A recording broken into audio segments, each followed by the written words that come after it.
Fərman Kərimzadənin anım mərasimi ilə bağlı Azərbaycan Dövlət Pedaqoji Universitetində keçirilən tədbir, böyük yazıçının xatirəsini qeyd eləməklə yanaşı, eyni zamanda çağdaş günlərimizdə daha böyük məna kəsb eləyir.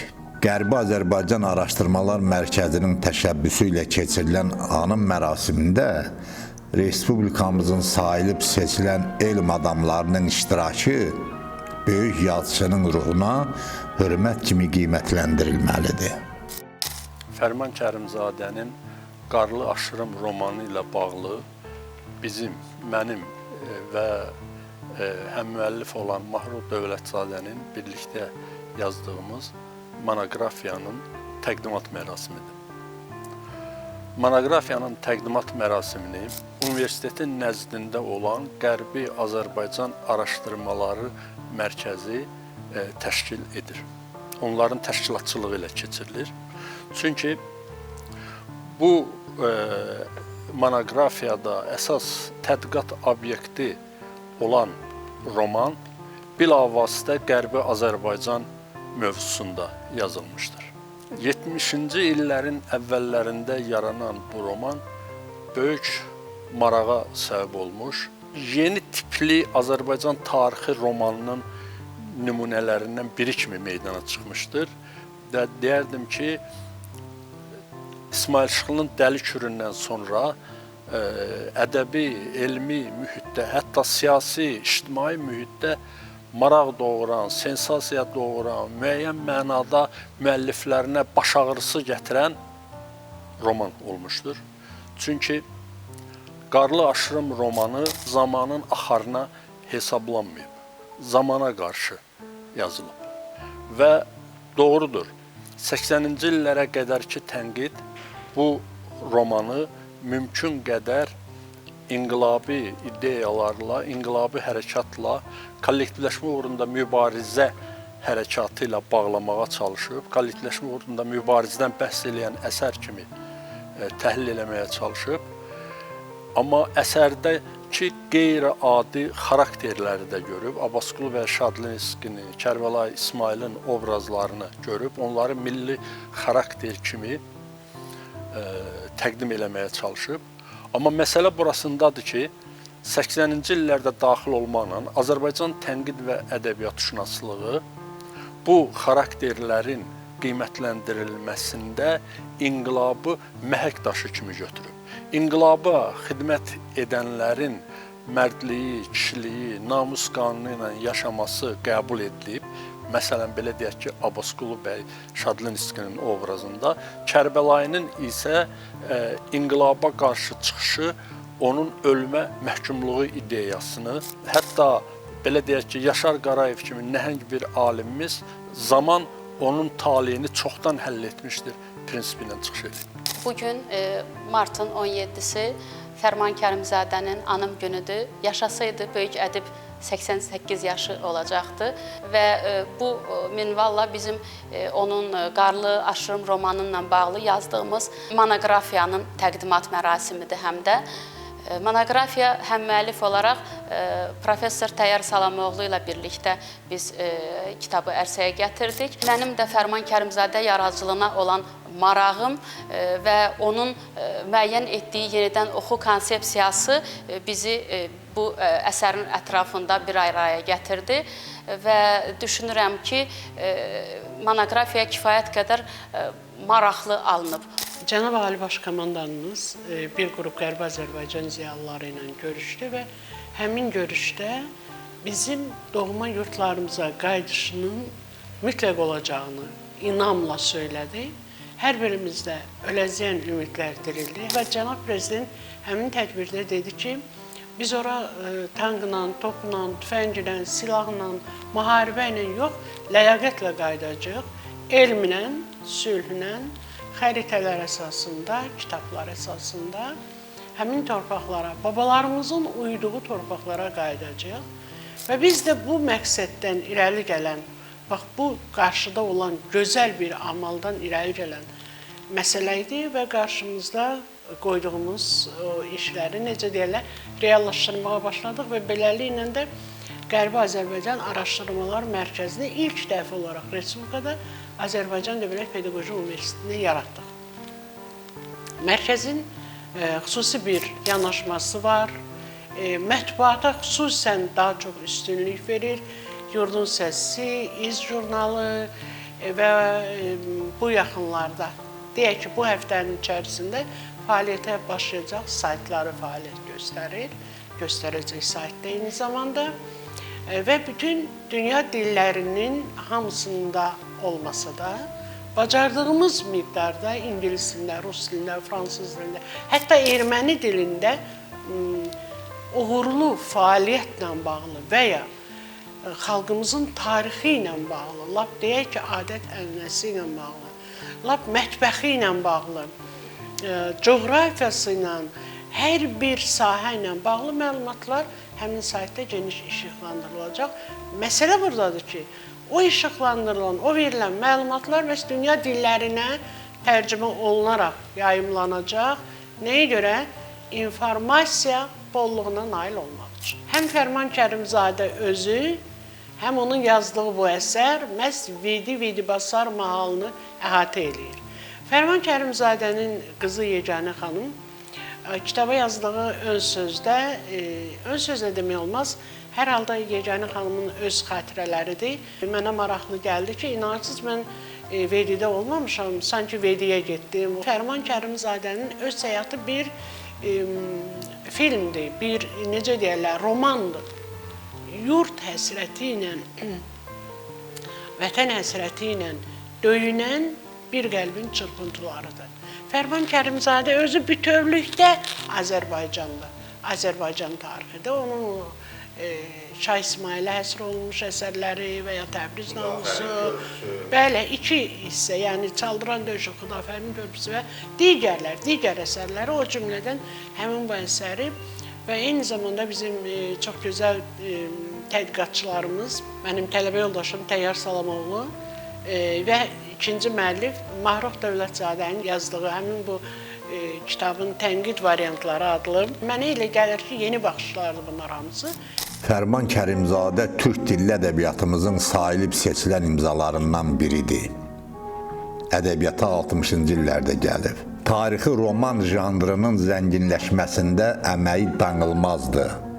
Xudafərin körpüsü, Çaldıran döyüşü, Qarlı Aşırım və başqa əsərləri Azərbaycan tarixi roman janrının yayım hüdudlarını genişləndirib, ona yeni nüfuz və hörmət qazandırıb. Qarlı Aşırımda təsvir olunan hadisələr qədim Azərbaycan kəndində 3 gün müddətində baş verən olaylardır.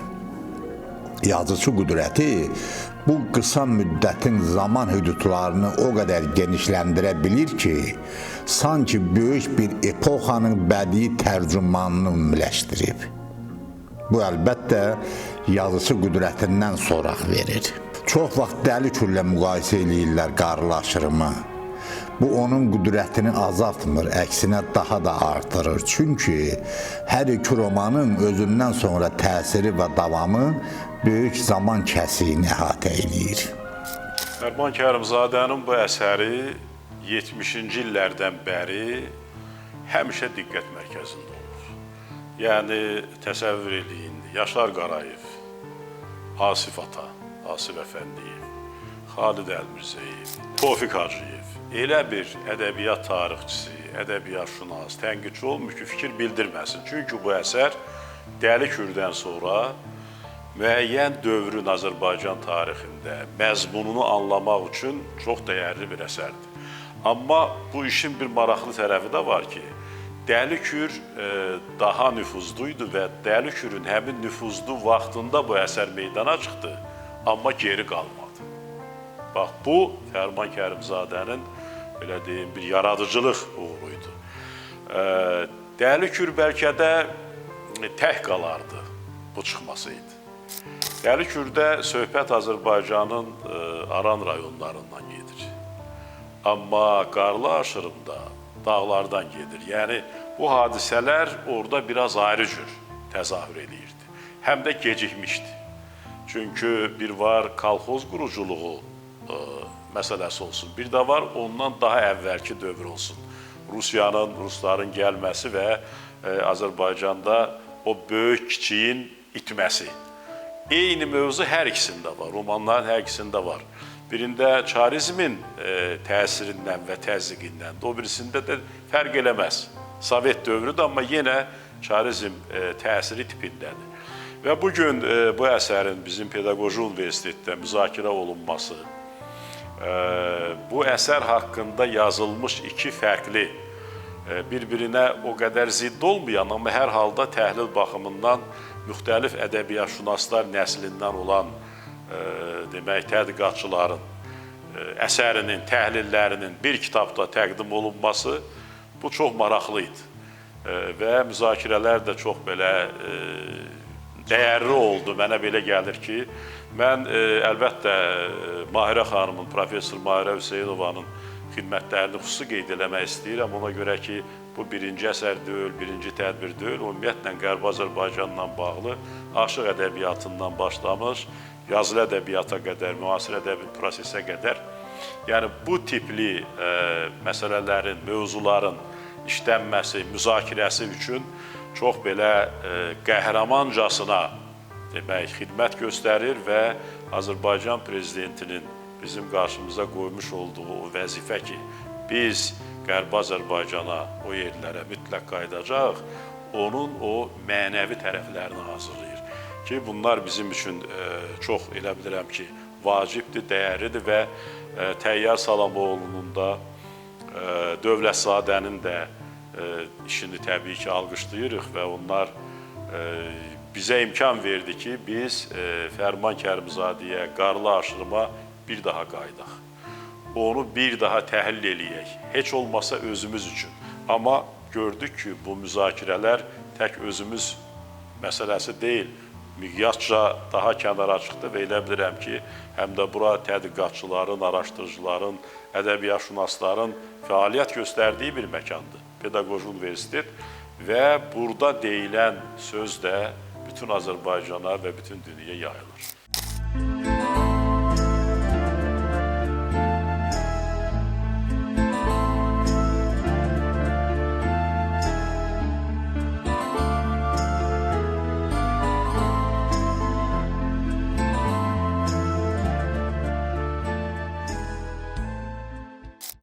Abbasqulu bəy, Kərbəlayı haqqında gedən film Qərbi Azərbaycanda gedən hadisələrin başlanğıc bir nöqtəsi idi.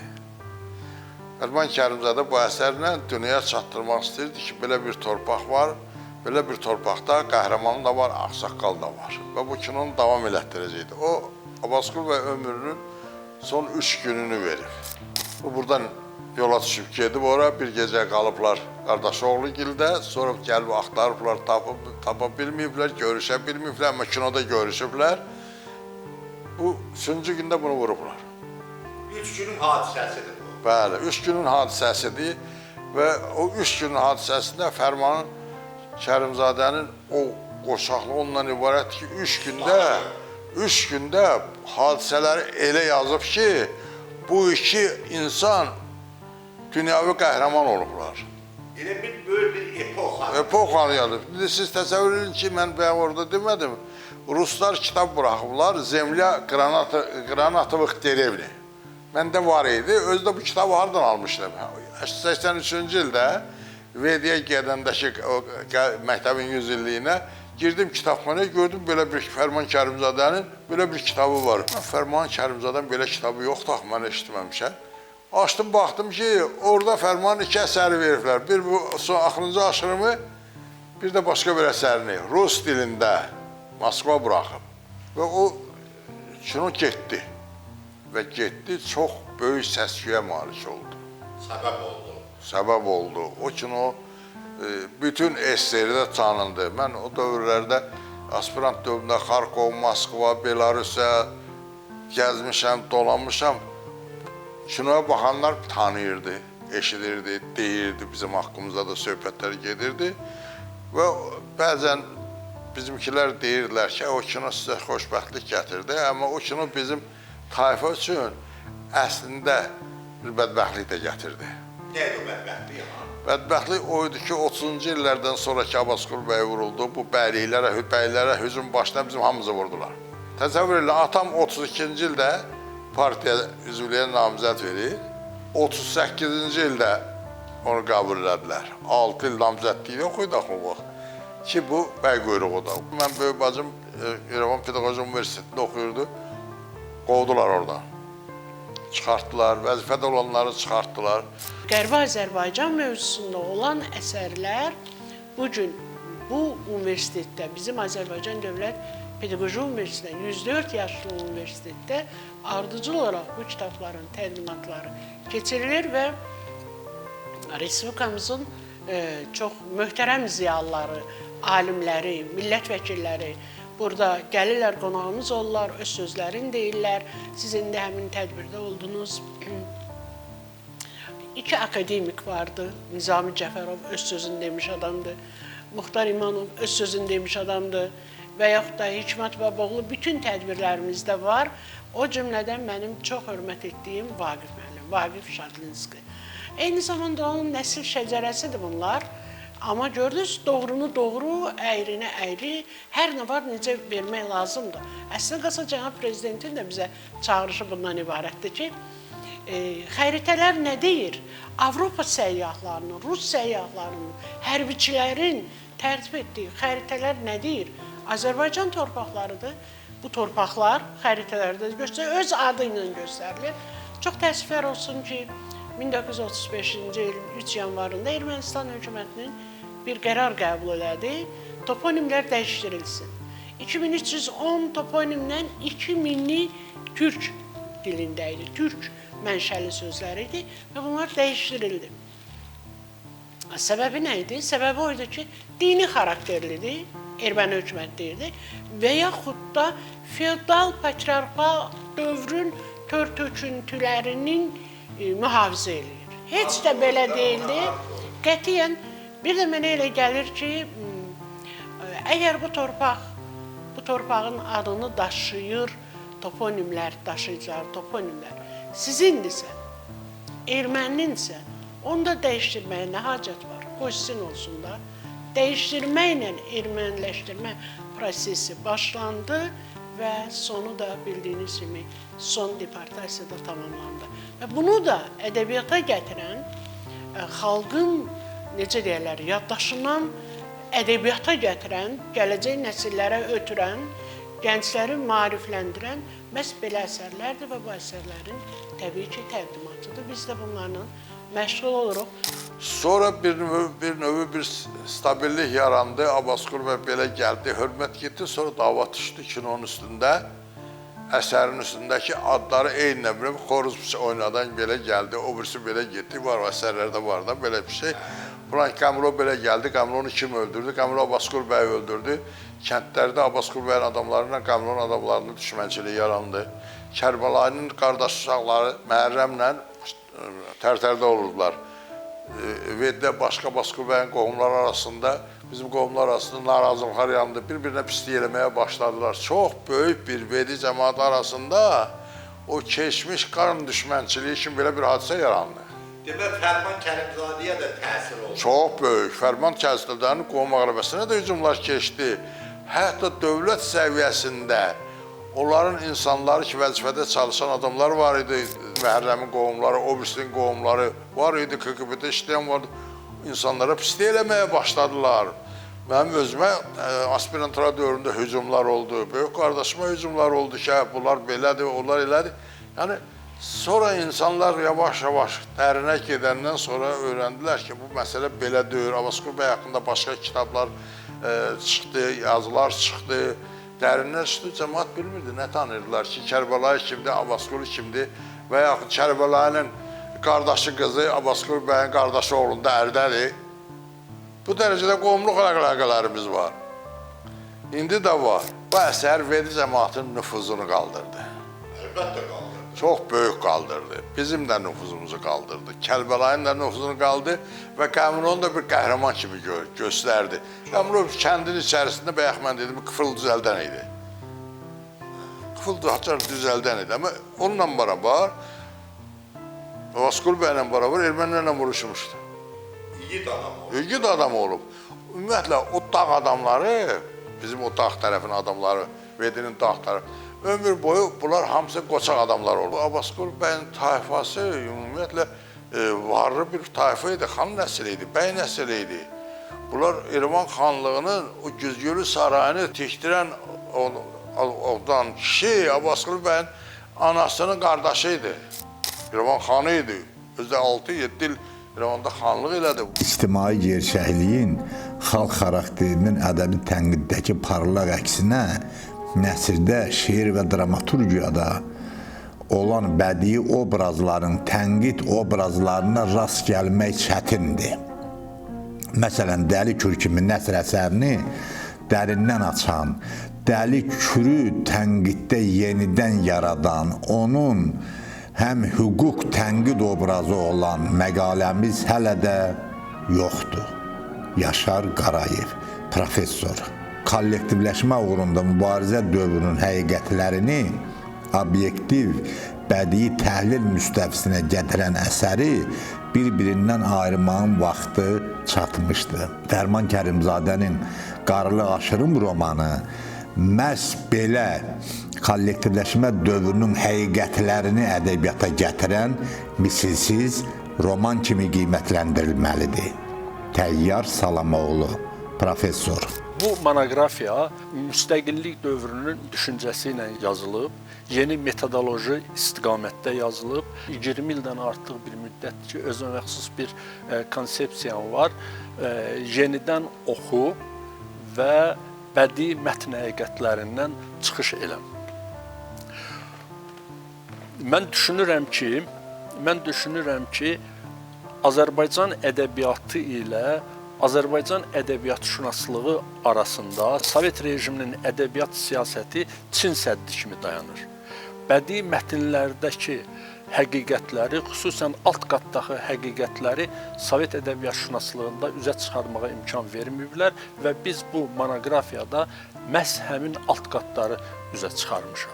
Söhbət ondan gedir ki, bu romanda kollektivləşmə uğrunda mübarizədən yox, kollektivləşmə uğrunda mübarizə dövrünün ən acı həqiqətlərindən söhbət gedir. Biz bu əsəri inqilab uğrunda, kollektivləşmə uğrunda mübarizə ideyasına tabe tutulan əsər kimi yox, milli varlığın müstəmləkəçi rejimə qarşı mübarizəsini əks etdirən bir əsər kimi təhlil eləmişik. Eyni zamanda burada 19-21-ci illərdə daşnaqların Vedbasarı ələ keçirmək istəkləri və Abbasqulu bəy Şadlinskinin komandanlığı ilə 2 il daşnaqlara qarşı amansız mübarizə, son nəticədə Abbasqulu bəyin bu cəmaatı qırğından xilas eləmək üçün onları İrana aparması və Sovet rejimi dövründə geri qaytarması məsələləri də əks olunub. Abbasqulu bəy bu kitabda inqilab uğrunda mübarizə qəhrəmanı kimi təqdim olunmur. Abbasqulu bəyin Sovet ideologiyasını, deyək ki, Sovet hökumətinin qurulmasında, kollektivləşmənin həyata keçirilməsində aktiv iştirakçıya çevrilməsi, onun xalqını Sovet rejiminin onları düçar eləyəcəkləri müsibətdən qorumaq məqsədi daşıyır. Və Kərbəlayı İsmailin mübarizəsi milli varlığın müstəmləkəçi rejimə qarşı mübarizəsini əks etdirir və bu nöqteyi nəzərdən Kərbəlayı İsmaillə Abbasqulu bəy Şadlinski eyni bir nöqtədə birləşirlər. Çünki onların hərəkətləri prinsip etibarilə milli mənafiyə hesablanıb. Əsərdə sanki əks qütblər kimi göstərilən bu qütbləri təmsil edən qəhrəmanlar kimi göstərilən bu insanlar xalqın mənəvi birliyini təmsil edirlər.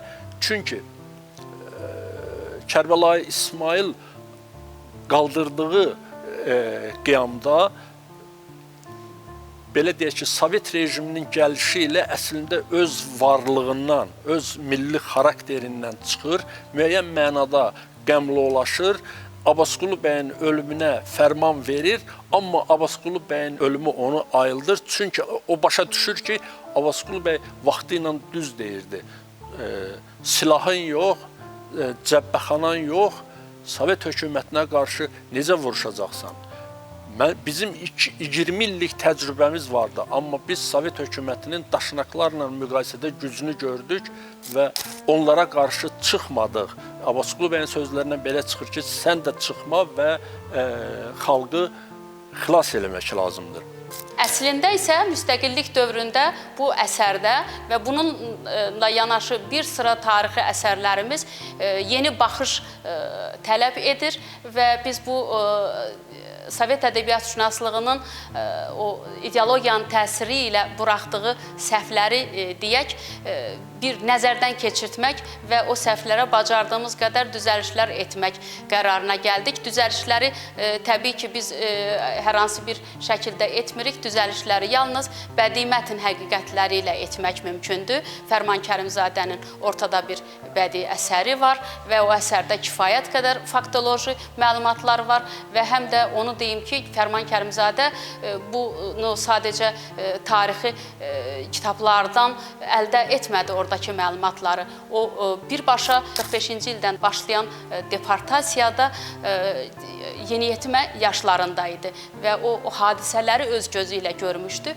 O hadisələr ki, sonralar 89-cu ildə təkrarlandı və Fərman Kərimzadə yenə də özünü o hadisələrin içərisində tapdı. Fərman Kərimzadənin bu romanının ən ümdə cəhəti nədən ibarətdir bizə görə? Sovet rejiminin siyasəti ilə parçalanmış xalqın bütövləşmək əzmini göstərir. Hətta əks qütblərdə dayanan qüvvələr belə Sovet hökuməti uğrunda mübarizə üçün silahlandırılsalar belə, onlar bir-birinə güllə atmaq fikrində deyil və atmır. Əsərdən çoxlu faktlar gətirmək olar. Məsələn, deyək ki, inqilab tərəfdarlarından milis rəisi Şıxəlioğlunun düşüncələrini misal gətirmək olar.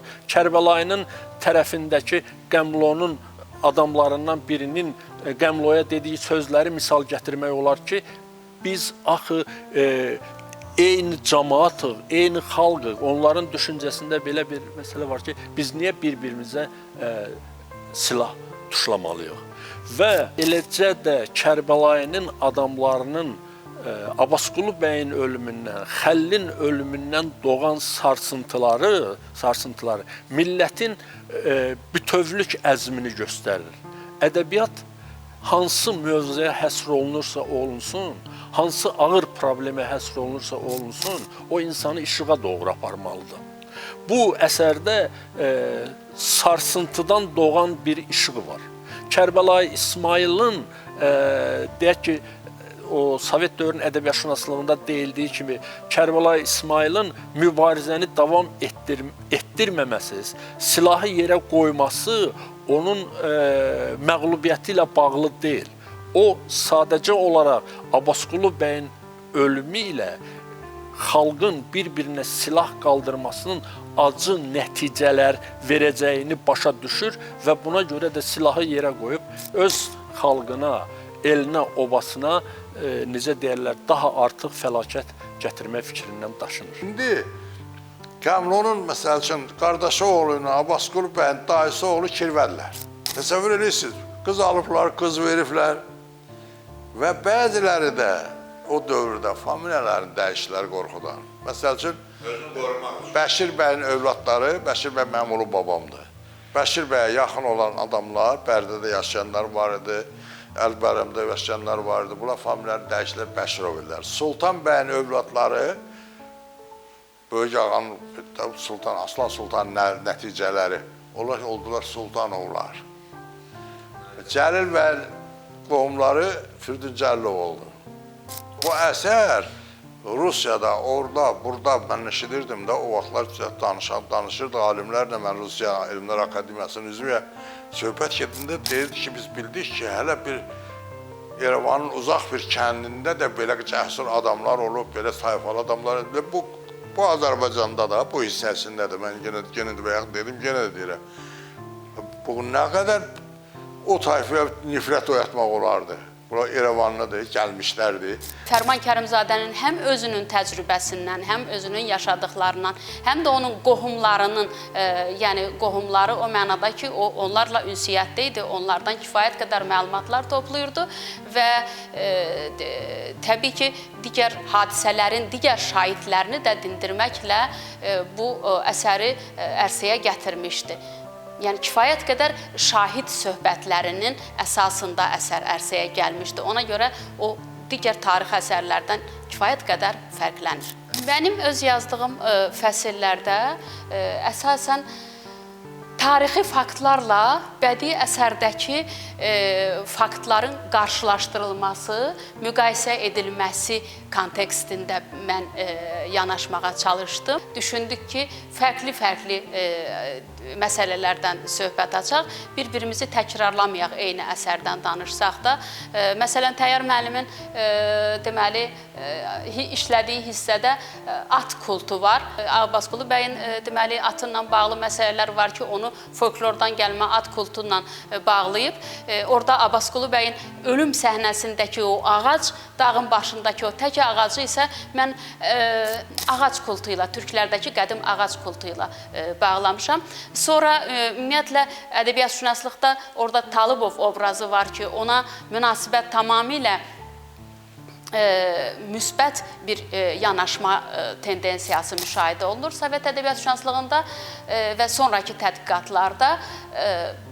Mənə aid olan hissədə isə mən düşünürəm ki, və bu düşüncəmi də orada ifadə etməyə çalışmışam, Talıbov bu əsərdəki ən qorxulu, ən təhlükəli və ən xalqımız üçün yararsız bir obrazdır. O mənada ki, o İsmail Şıxlının təbirincə desək, safı özümüzdən olan baltadır.